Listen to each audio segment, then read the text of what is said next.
Lagi ganyan yung issue. Corruption. Pinakakorap na gobyerno sa mundo. Hindi pala baha ang magpapalubog sa ating bayan, kundi kasakiman.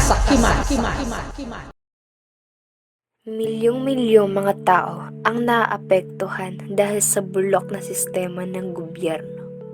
Sa tuwing may malakas na ulan at bagyo, maraming pamilya ang nawawalan ng tahanan, kabuhayan at minsan ay mga mahal nila sa buhay.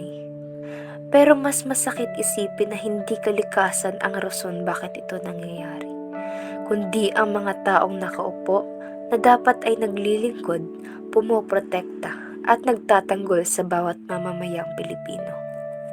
Kaya maghanda pa rin sa posibleng pag-ulan sa ilang panig ng bansa. Ayon sa Pag-asa, higit na mataas ang tsansa ng ulan ngayon sa Bicol Region. Hay nako, babahay na naman tayo dito sa Montalban. Oo nga ma pero sabi nila ma, may flood control lang naman daw dito sa atin.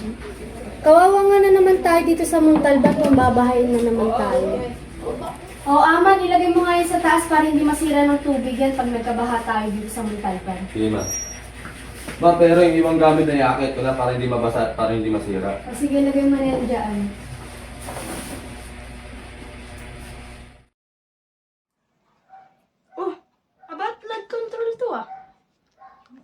Sira kahit ginasusan ng mahigit 400 milyong piso ang dalawang flood control projects. Same area, same project, same result. If the money was really used, bakit walang nagbabago?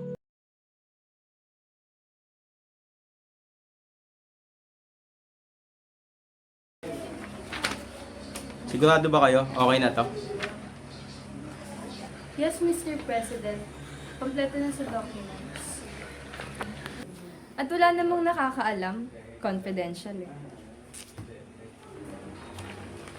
Standard materials lang po yung pasok sa body. Sa loob ng pagpupulong, napagtibay ang proyekto, kumpleto sa dokumento. Ngunit ang tunay na sukatan nito ay hindi nasa papel, kundi sa magiging epekto nito sa kaligtasan at kapakanan ng bawat mamayan ng Pilipino. Ma, tumataas na yung tubig mo, baka mapasok na tayo. Tulungan mo lang dito ang iakit ng mga gamit at baka masira yung mga yan. Ma, pumapasok na yung tubig ba? Ano ba yan? Kasi ano ba yung sistema ng gobyerno na yan? Ingas na sa atin nilalaan yung food control. Kinukurakot pa nila at binubulsa pa nila.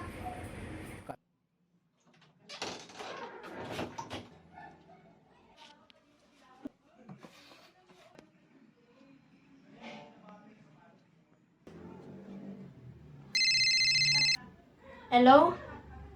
Kuya, sure ka ba na walang drainage dyan? Kahit may project dyan? Ganun ba? Sige, salamat.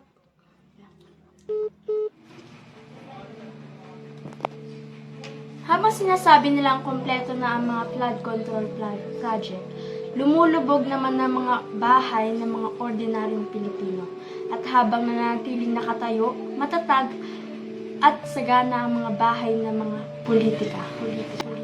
Bawat patak ng ulan may kasamang takot. Hindi lang ito simpleng sakuna. Hindi lang ito gawa ng kalikasan. Ito ay pananagutan ng tao.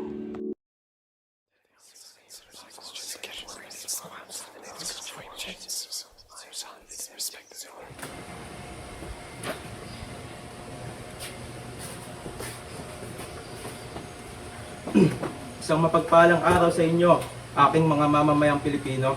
Our government is planning to conduct several projects for our homeland. Ang mga proyekto na ito ay mapagtitibay ang pamumuhay ng bawat mamamayang Pilipino, and we will assure the public that all funds were used properly. Kung ganun po, bakit pa ulit-ulit ang pagbaha? We are investigating. Sa bawat panayam, iisa ang sagot. Iniimbestigahan. Ngunit habang tumatagal ang investigasyon, mas mabilis namang tumataas ang baha. Taon-taon, pareho ang pangako at pareho rin ang dahilan. Hindi lahat ng kasinungalingan ay itinatago.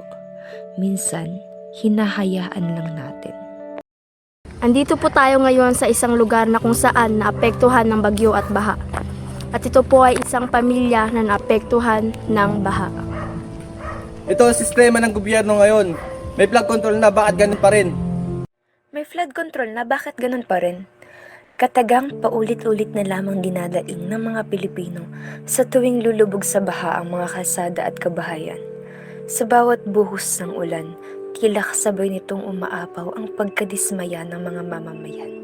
Parang siramplaka na inuulit-ulit ang parehong tanong dahil pareho rin ang eksenang nasasaksihan taon-taon. Nakakatakot ng manahimik dahil kapag pinili natin pumikit, hindi lang bahay ang lulubog, kundi pati ang kinabukasan natin. Ang tanong, magigising ba tayo o mananatiling bulag sa katotohanan?